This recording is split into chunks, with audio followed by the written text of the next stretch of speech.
Hi everyone, I'm Emily and I'm here with Ashley and we're the engineering chicks, and today we're going to show you some uh, different ways to produce variates through different CDFs, and we're going to do that through inversion of the CDFs. So we'll go ahead and get started.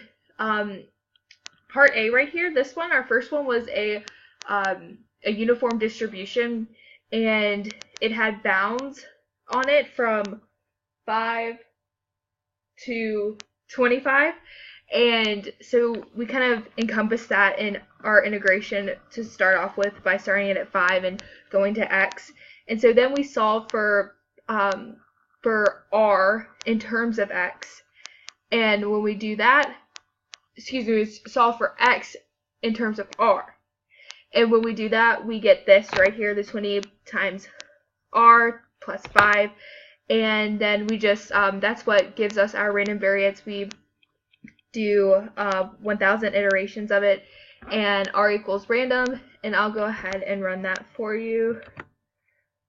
So it's generating the random numbers, it's plugging it into our inverted CDF that was solved for r, and as you can see, here are the many random variates that we solved, all 1000 of them, and then here is the distribution, and as you can see, it does line up with the normal uniform standard distribution.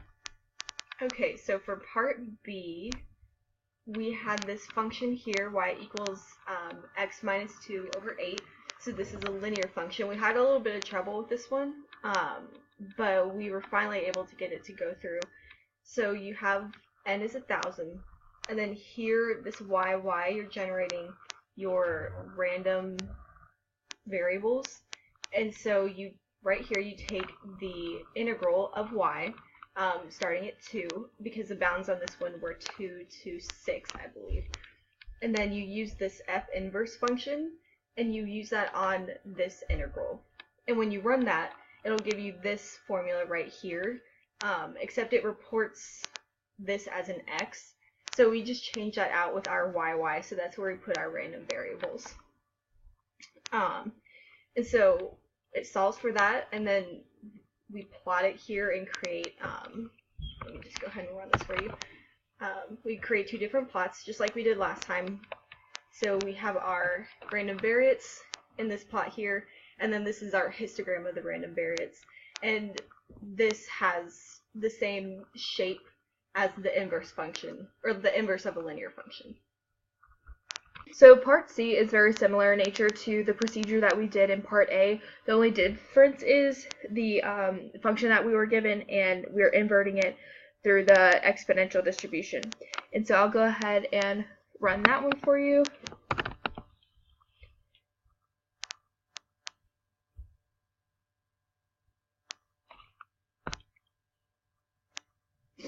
And as you can see, here are random variates that were generated, and it follows the histogram of the exponential distribution.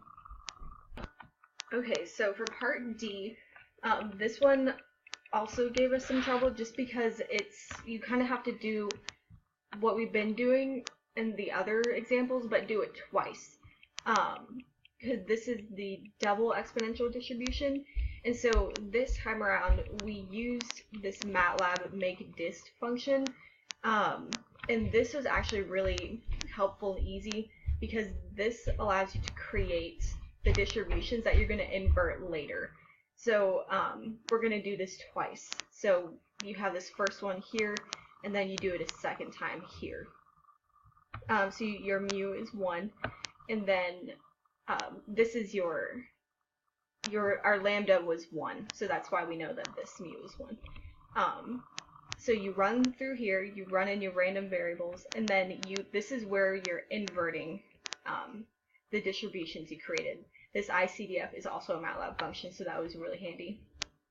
And then right here, we just take the difference of those two, and then that's what we plot everything with and create the histograms from. So I can go ahead and run this. Okay, so here you can see these are the variates again, and then this is the histogram, which has the distribution that looks like the double exponential distribution. Okay, so for this last one, again, it was really easy to use this make_dist function in MATLAB because it has the option to create a distribution, a triangular distribution, which is what we were doing for this last problem. So from our problem in the book, A is 0, C is 1, and we just chose that B is 0.5. That the B is the peak of the triangle, or the middle where they're the most values. So we just put that as halfway between 0 and 1. Again, you run through your random variables, and then you invert it using this MATLAB CDF function. And then, just like before, you plot it. And then here you can see the random variates, and then the histogram, and obviously that looks like a triangle. So we know that this is right. So as you can see, all of our histograms of our random variates looked like the distributions that we created and started with. So that's all we have for today. Thanks for watching.